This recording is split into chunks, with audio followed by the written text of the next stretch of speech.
All right, take two. First rule of the channel: we do not talk about this channel. Second rule of the channel: this is not legal advice. So, welcome to the Sit Start Grift for Week 17. Hopefully, you're in your chip or you're just really into fantasy football. Good luck out there. And quick housekeeping stuff. So, I'm probably not going to do any sausage or anything like that for the foreseeable future. I am going to do a couple videos before I shut down the channel up until free agency, and that's going to be basically breaking down what we could have known, what we didn't know, and league winners type of things going on. So that will be going on. If there's enough of you out there that really want like a short video on some like sit start stuff or roster stuff for your weirdos with the week 18 chips, let me know, and I'll see if I can get it done while I'm doing some of that other work that's going to go on. And then after free agency, there I won't do another one until after the draft because you all the analytics don't matter, or I shouldn't say analytics. All the analysis doesn't matter. It's only where the guys show up. So like the best player in the draft, like Bijan, goes to a bad landing spot. It just doesn't matter from fantasy perspective the same way. And then the other thing to kind of talk about would be uh, once camp opens up is when really fantasy starts picking up, and that's not going to be until like July. So that's kind of what the idea is behind all this. If you guys are wondering, talking a little bit about the Jets and Browns game. So I benched the Jets defense and Brees Hall, and I kind of regret it in my championship. But again, it's what we can predict overall. Like if Joe Flacco got you there, then we'd be rolling out that Joe Flacco. I did listen to the underdog guys talk, and I hadn't seen this anyplace else. They said the Browns have the highest neutral pass rate in the league under Joe Flacco. So he didn't hit 40 pass attempts in this one, but he did hit 29, did get home overall. And then, Brees Hall doing Brees Hall things. Again, sometimes you just got to play your best players in your matchups. And then right now, Jerome Ford, if you have been rolling out, Jerome Ford is going to finish as a league winner based off this matchup overall. So, yeah, like what I can control and what I can't control, if Amari Cooper got me there, then he didn't, couldn't finish me the way into the chip. I'm lucky enough to be, facing an Amari Cooper owner, and that he got benched and he didn't roll Joe Flacco. So even though I missed on Brees, I'm still alive in that one. All right, moving on to our Vegas lines with the games on this week. So the Lions, the Cowboys are at 52, Dolphins and Ravens at 47. Those are the two big games. Patriots and Bills at 40, Falcons and Bears at 38, Titans, Texans 44, Raiders and Colts are at 42 and a half. Panthers and Jaguars are at 38. Rams and Giants are at 43 and a half. It's a little surprising, but I think that's mostly because the Rams. Cardinals and Eagles are at 48. That's a little surprising at all. And that one, I guess that's going to be the Eagles there. As I talked about this, I could bring that up. Eagles by 11 and a half. Saints and Buccaneers at 42 and a half. 49ers and Commanders at 49 and a half. That's just going to be the 49ers. Steelers and Seahawks at 41. Bengals and Chiefs at 44. Chargers, Browns at 36 and a half. That's not surprising at all. And Packers and Vikings at 43 and a half. And again, sometimes like what we can project and what really happens, Jets and Browns were, Vegas line was at 33 and a half. They put up 57 overall. Only one real game with any weather concerns. That's going to be Steelers and Seahawks. 80% chance of rain. And then maybe a little bit of wind in the Bears Falcons overall in that one. All right. So my stats that I have, I've been looking that stuff up. So Lions and Cowboys, I think Jared Goff is going to be like that middle of the road to low end quarterback one. Again, my big gripe on Jared Goff is he can get vultured in the his touchdowns can get vultured by Gibbs and Montgomery in the rushing game, and then he's not going to have any nimbly bimblies. That's why I've been down on Jared Goff. If he got you there, he's got the toys. He could definitely put up another 5 touchdown week this week. All right, Dak Prescott is he's not going to be elite, but he's going to have a little bit of rushing floor to go along with the fact that he can have high volume passing attack, especially in a game with as many projected points as the Cowboys and Lions are looking at. Jahmyr Gibbs and David Montgomery. Remember 2 weeks ago when the Cowboys played the Bills and they just ran it down their throat. So I could definitely see this being a David Montgomery week. And again, with the higher implied passing game or points total, I can definitely see Jahmyr Gibbs being involved in the passing game overall, so I would be rolling him out there. They both have a top 10 running back upside this week. Tony Pollard, you're just chasing the volume and the opportunity. Again, like 55 red zone opportunities this year. Just hasn't been getting home. Amon Ra going to be in that high end wide receiver 2 range. Again, opportunities have to, there's only going to be so many opportunities in this offense, and it could be the week that any of these guys don't get home because of the cannibalization that's going to go on. Jamison Williams is going to be a dart throw wide receiver 3. Higher implied passing totals or points mean that he could have that spike week to finish things off in the chip. CeeDee Lamb, not going to overthink that one, wide receiver 1. And then Brandon Cooks is going to be on the table as a dart throw in this one too. Sam Laporta, again, going to be a little boom bust, as you can see with the week 16 outing. But week 15, 26.5, that's going to be your range of outcomes there. But he's a tight end. And Jake Ferguson is going to be a 40-degree day with a chance of a touchdown. Lions and Cowboys are both potential roles in this one. I think the Cowboys are downgraded after their performance for the last few weeks overall, but they still are a relatively good play against the Lions. And then again, the Lions are in play because again, the performance of the Cowboys for the last couple of weeks. All right, moving on to the Bills and the Patriots. I don't have Bailey Zappi up if you're rolling him, like deep league, I guess, or you're into that type of thing. Josh Allen's elite, not going to think about that too much. Zeke is going to be that volume-based RB2 attached to a bad offense. The Buffalo Bills have been very inconsistent on the year. You're probably looking at the leading receiver for the Patriots. So, I would feel very good about Zeke, just limited scoring opportunities. Downgrade to James Cook this week. He's going to be a low-end running back too. So with Uncle Lenny coming in and getting those 4 red zone carries, it's going to cap the upside of James Cook overall in this game. So again, you're looking at volume and potentially being used in the passing game. That's how he's going to get home. Not going to get the red zone work. It looks like Stephon Diggs is going to be a wide receiver 2. I think at this point, he's just too volatile to be anything else. And the Patriots tend to take away the number 1 receiver.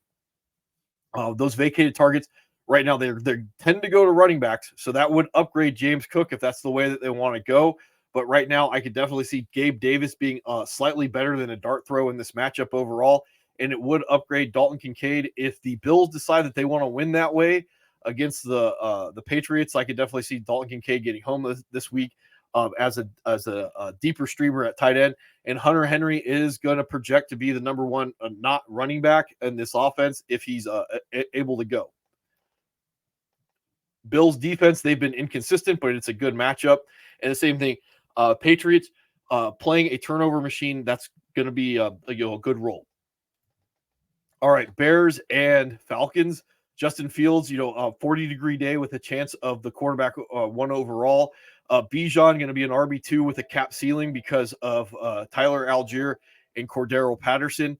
The big news out of this one is Deontay Foreman is trending towards playing. So if all 3 of the backs, Khalil Herbert, Roschon Johnson, and Deontay Foreman are a role, then they're no longer even worth throwing out as a dart throw.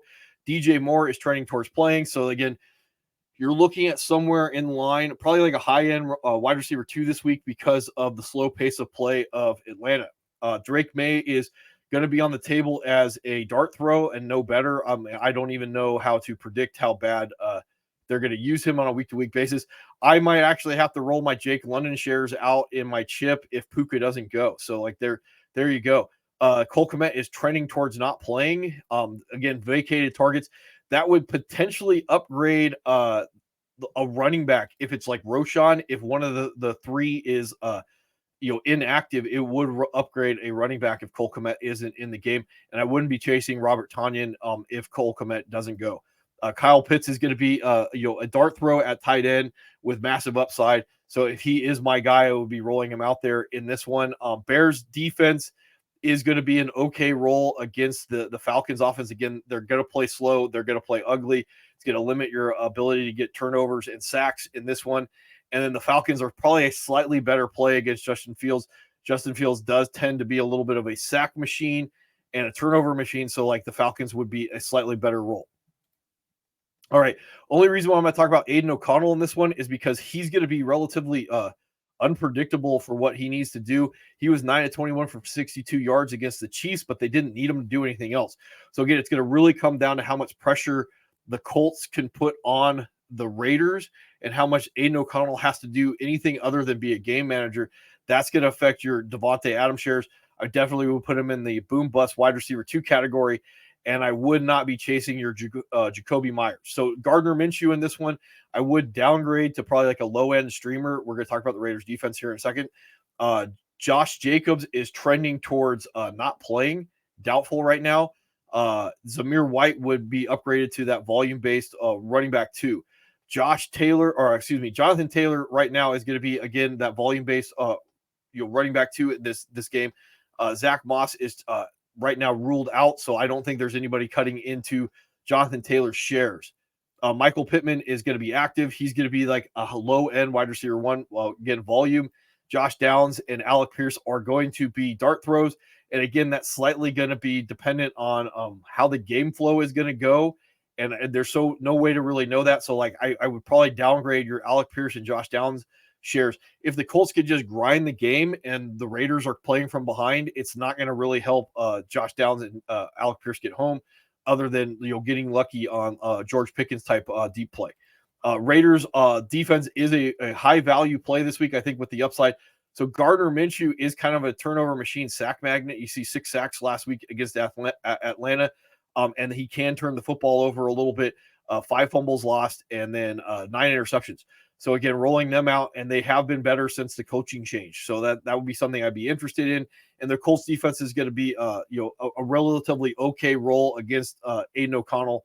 In this one, they've had a hard time stopping the run on the season, and I can pull up my stats, so I'm just like not talking out of my butt. So they're the overall defensive 5, are fifth worst rushing defense. And so that would be the reason why, if Zamir White is in play, I would feel better about rolling Zamir White out in this one. Speaking of Josh Jacobs, I would really think twice about rolling your Josh Jacobs shares out if he is active. There's no way to know what the workload's going to be, and there's no way to know how healthy he's going to be when he does play. Let's see. Moving on, Matt Stafford, the low end quarterback 1 this week in the matchup. Again, this is one of the things trying to predict game flow, how much they're going to need Matt Stafford to score. Again, this is an issue of Kyren Williams potentially falling in the end zone versus Matt Stafford throwing touchdown passes. Tyrod Taylor is going to be a dart throw streamer because of the nimbly bimbly that he has, and the fact that he just tends to just throw up deep balls. I talk about Kyren Williams. He's going to be a unicorn, RB1. Not going to overthink that. Saquon's going to be volume-based running back 2, again, because how many scoring opportunities he's going to have. Cooper Kupp is going to be a wide receiver 2 that could be upgraded to a 1 if Puka miss. He did miss practice on Friday, but is still expected to play. That's something you have to be following on your sit starts. And then that would upgrade DeMarcus Robinson, I think, from maybe a wide receiver 3 to potentially a wide receiver 2 if Puka is out in this one. Overall, again, I don't know how that's going to work out. And if Puka and Coop do play, I think maybe you're looking at a low-end dart throw with DeMarcus Robinson. Darius Slayton's going to be a dart throw overall. He's going to be that boom bust wide receiver 3. Darren Waller is going to be that low-end tight end 1. He could lead the team in targets in a game that projects that the Giants will be playing from behind. Don't love the Rams defense, and that's because Tyrod Taylor is a scrambler, less opportunities for turnovers and sacks, but they are a relatively okay role, and I wouldn't be touching the Giants in this one. All right, Cardinals and Eagles. Kyler Murray is a good role this week overall based off of the analytics, because the Eagles secondary has been bad overall in this one. Jalen Hurts, not going to overthink that one. James Conner in this one, I think, is a slight upgrade overall because, again, the Eagles defense may allow him to get involved in the passing game and then get into the red zone where he can score touchdowns. This is a DeAndre Swift week. Again, I think they are the worst rushing defense in football right now. There you go with the Arizona Cardinals. So this is a DeAndre Swift week as a very solid running back too. Marquise Brown is out which is going to elevate Michael Wilson into dart throw range as the wide receiver 3 in this offense, or excuse me, the wide receiver 1. He's just going to be a fantasy wide receiver 3. Not going to overthink my A.J. Brown and Devonta Smith shares against the matchup. Trey McBride is a unicorn. Again, not going to overthink that. And Dallas Goedert is going to be, boom bust tight end 1. Not going to overthink that one. Cardinals are a sneaky play against Arizona because Jalen Hurts is a turnover machine. And I would probably be shying away from trying to get cute with the Eagles defense. They haven't been consistent overall, and they haven't been good. So, I don't know how many sacks and turnovers you're going to be getting in this game from rolling the Eagles defense, even though on paper it would be a good matchup. All right, Saints and Bucks in this one. Derek Carr is a sneaky stream against the Tampa Bay Buccaneers. Again, I think they are the worst passing defense in football right now. If my stats will come up, there you go. With the Buccaneers. So the worst passing defense overall, Garrett Carr is going to be rolling out against them. Baker May, hey, if he got you there, I wouldn't overthink it. It's not a particularly good matchup overall. Alvin Kamara in this one would be a downgrade to RB2 just based off of overall performance the last couple of weeks. Rashad White is going to be a running back one. Not going to overthink that. Chris Olave, not going to overthink that one overwhelmingly in this matchup. Again, it's a very good matchup. It would upgrade him into wide receiver 1 land. Rashid Shaheed. So Michael Thomas is trending towards not playing. So there is a possibility you could be looking at another 82% snaps in this one. So it potentially could even elevate him into wide receiver 2 land with that safe floor. Otherwise, he's going to be one of the better dart throws this week. Mike Evans is a wide receiver 1, not going to overthink that. And then Chris Godwin, I would feel relatively good rolling him out as a flex or a wide receiver 2 this week.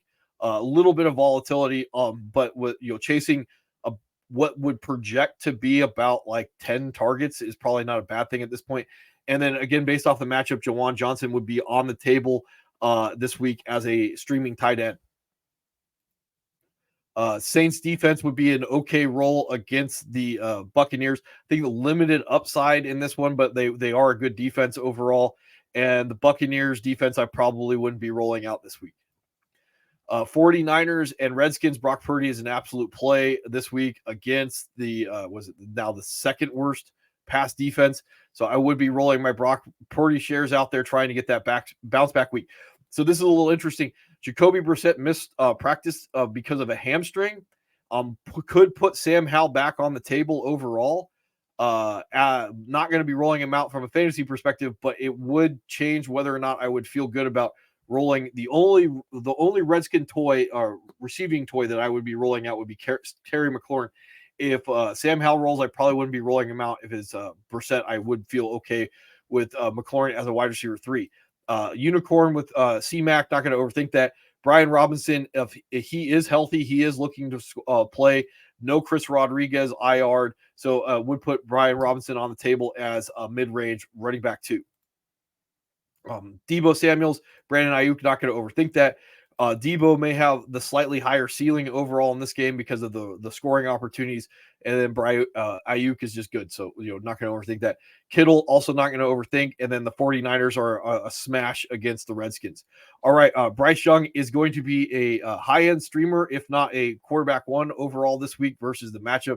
Again, stats do tend to lie, but you're looking at the 4th worst passing defense, and Bryce Young is rolling off of them after a career game against Green Bay. CJ Beathard would be a high-end streamer, again, based off the matchup.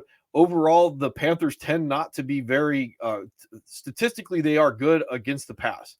And when I say that, that's just because teams tend to run on them and they can score defense because their defense or their offense has been so bad. But again, right now with the toys and the weapons, and CJ Beathard has looked good, I would feel okay rolling him out in 2 quarterback leagues. And then I would probably be feeling better about rolling Bryce Young out versus the Jaguars than CJ Beathard against Carolina in 1 quarterback leagues. Chuba Hubbard, volume-based RB2 in this matchup overall. Travis Etienne, downgrade to running back 2 because of the overall of efficiency that he's had over the last few weeks. I would not be chasing that overall. Adam Thielen would be a low-end wide receiver 2 based off last week. And then if you're into that type of thing, DJ Shark would be the dart throw in this game. All right, Calvin Ridley is a boom bust wide receiver 2 in this matchup. Zay Jones is trending towards playing right now. Evan Ingram is a smash at tight end. Not going to overthink that one if I have him. Carolina, the Panthers would be a sneaky play against the backup quarterback of the Jaguars. Jaguars have been inconsistent, and I would not be rolling out your Jacksonville Jaguar shares against Carolina. All right. As you can see, Tyreek Hill is off the Week 17 report, so he is trending towards playing against the Ravens in this one. Tua is going to be what would be a predictive bench, but he has played well the last couple of weeks. So again, that's on you whether or not you want to be benching him against Baltimore.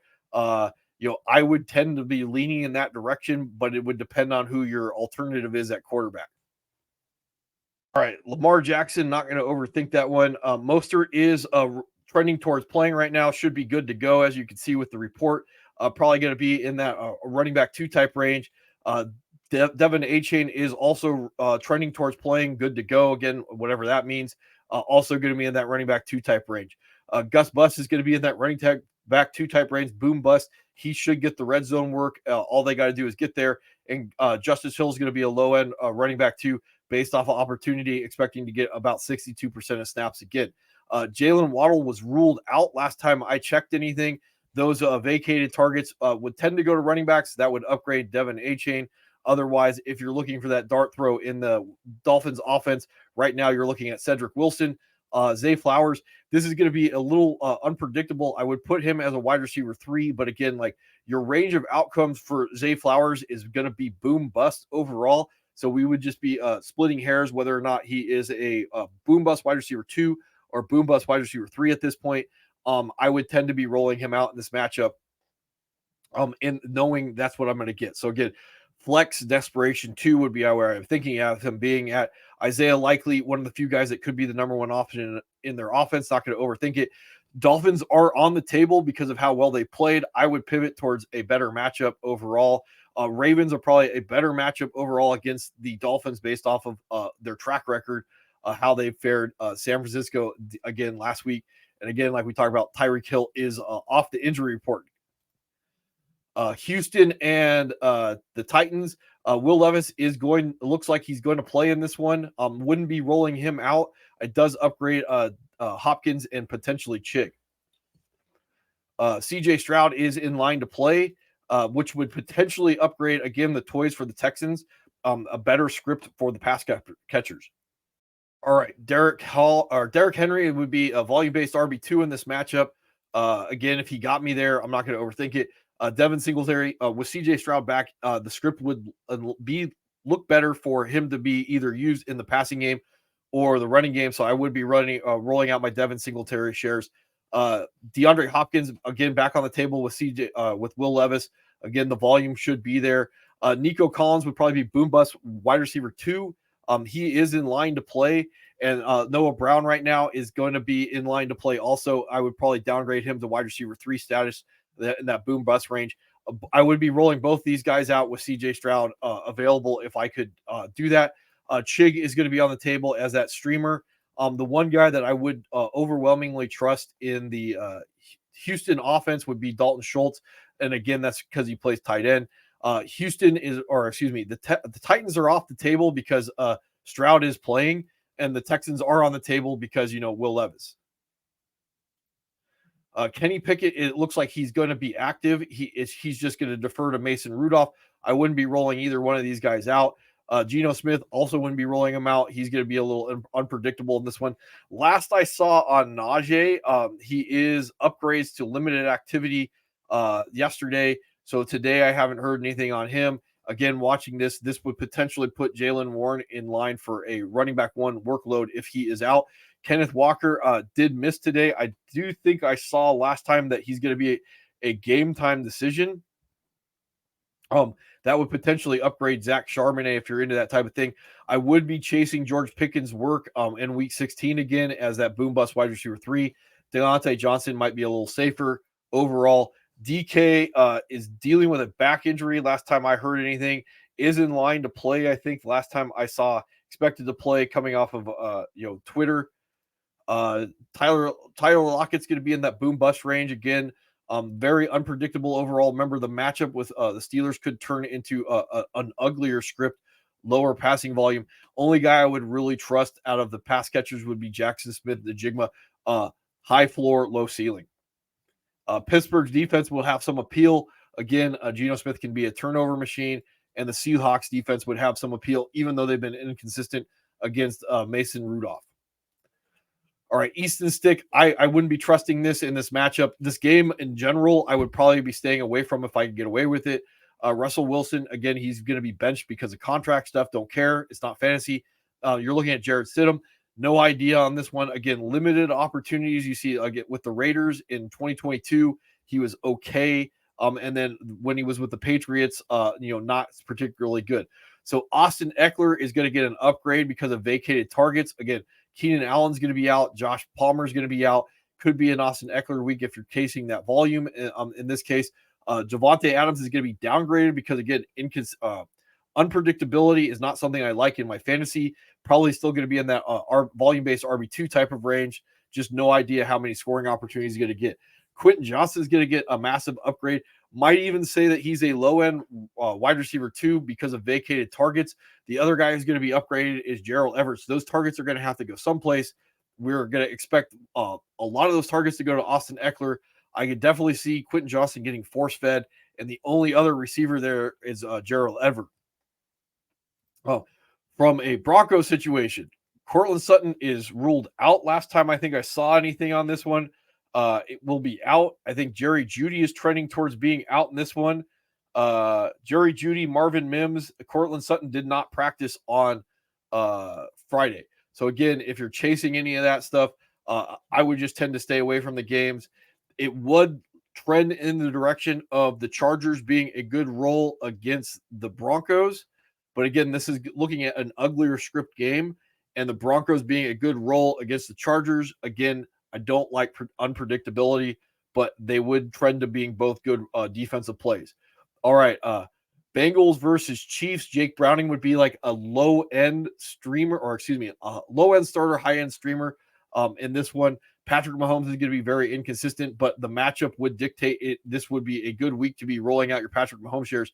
Again, the Bengals' 5th worst passing defense, so I would be feeling pretty good rolling him out. Joe Mixon, volume-based RB2, not going to overthink that. Isaiah Pacheco is trending towards playing right now. Did practice on Friday. Again, concussions, that's going to be something to follow. CEH is trending towards not playing. Did miss practice on Friday with an illness.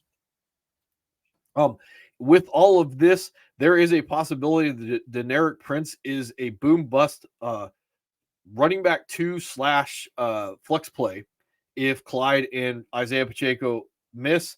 He was a camp hype guy. I could definitely see that LaMichael P. Ryan is going to get the trust work, pass protection stuff. But from a perspective of just like volume, it would probably be in line with Deneric Prince. And again, this is chasing the matchups.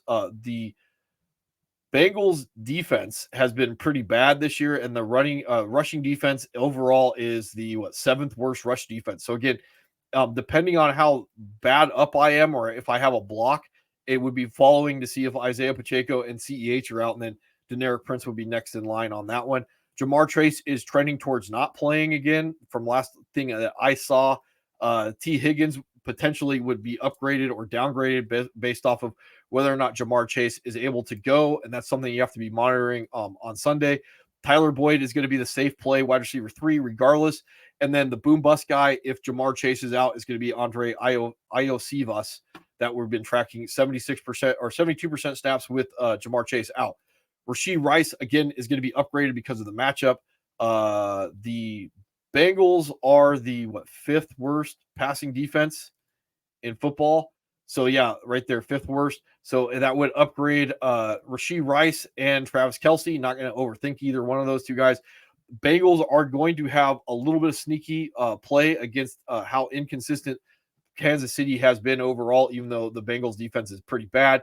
And the Chiefs defense is going to be in that okay to unpredictable category. They should have been playing better after the start of the season, have had a run of good matchups. They haven't been able to produce.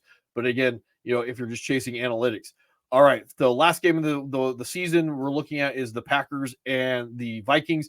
Right now, Jordan Love, you're probably looking at a 40-degree day with a chance of an upside. Nick Mullins downgraded to their quarterback 2 for the Vikings, which is going to make all the toys unpredictable for the Vikings in this one. Jaron Hall, the rookie, is going to be rolled out there. Outside of maybe chasing the Nimbly Bimbly, I would not be rolling him out in any format because of the unpredictability. Aaron Jones is going to be volume-based RB2, believe that or not, 52% snaps, going to be in line for about 20 touches, I would imagine, in this game. A.J. Dillon is going to be the guy who's going to vulture the touchdown work. Think Kareem Hunt. So I was, again, listening to the underdog guys. The reason why Ty Chandler didn't get more work overall is because they don't trust him to be a pass blocking guy. He missed on his pass blocking reps. That's why CJ Ham was in the game. So again, this is going to downgrade overall Ty Chandler slightly. And again, with Alexander Madison being rolled out there, he's going to become a dart throw overall in that running back 2 type flex range. And again, this would trend towards being a good overall matchup, if I pull this up, with the Green Bay Packers. Green Bay Packers are third worst rushing defense. So again, it does have a lot of value, but he's going to be very volatile, being able to predict what his usage is going to be. Christian Watson is trending towards doubtful in this game. That would mean that Romeo Doubs is going to be like depending wide receiver 2, wide receiver 3 in this one overall. The only guy I would really trust in this one is Jaden Reed. He is cleared to play. The volume-based guy with the red zone opportunities, I would absolutely start him in this one. Romeo Doubs would be more of a desperation heave. And then this is all based off of Dontavian Whips right now, questionable with the chest going into this game. Justin Jefferson got to be downgraded because we don't know what we have in Jaron Hall. Jordan Addison is going to be questionable. Again, probably doesn't affect Justin Jefferson. It would affect KJ Osborne, whether or not where those targets go again. And this is with the big caveat of we don't know what we have in Jaron Hall, how the offense is going to function. I would imagine with as bad as Green Bay has been against the run, that it may be a very run-heavy offense for the Vikings. And then to finish off with our tight ends, I would stay away from the tight ends or chasing the tight ends for the Vikings with the TJ Hawkinson injury overall. But the 2 tight ends for the Packers, Luke Musgrave is doubtful. I don't think even if he was active, it would cut into Tucker Kraft too much. Tucker Kraft is going to be a low end to mid-range tight end 1 in this offense, regardless of the vacated targets that may or may not be on the table. And then the Packers defense right now would trend towards being an okay role against Jaron Hall. And the Vikings defense is going to be one of the more volatile ones based off of just how they operate. They will take away the run and they will blitz. And that means that your range of outcomes is going to be highly volatile on a week-to-week basis. That's about all I got in this one. Hopefully you guys, you'll win your chips. Good luck on that one. And I will see you sometime next week when I start breaking down the after action stuff.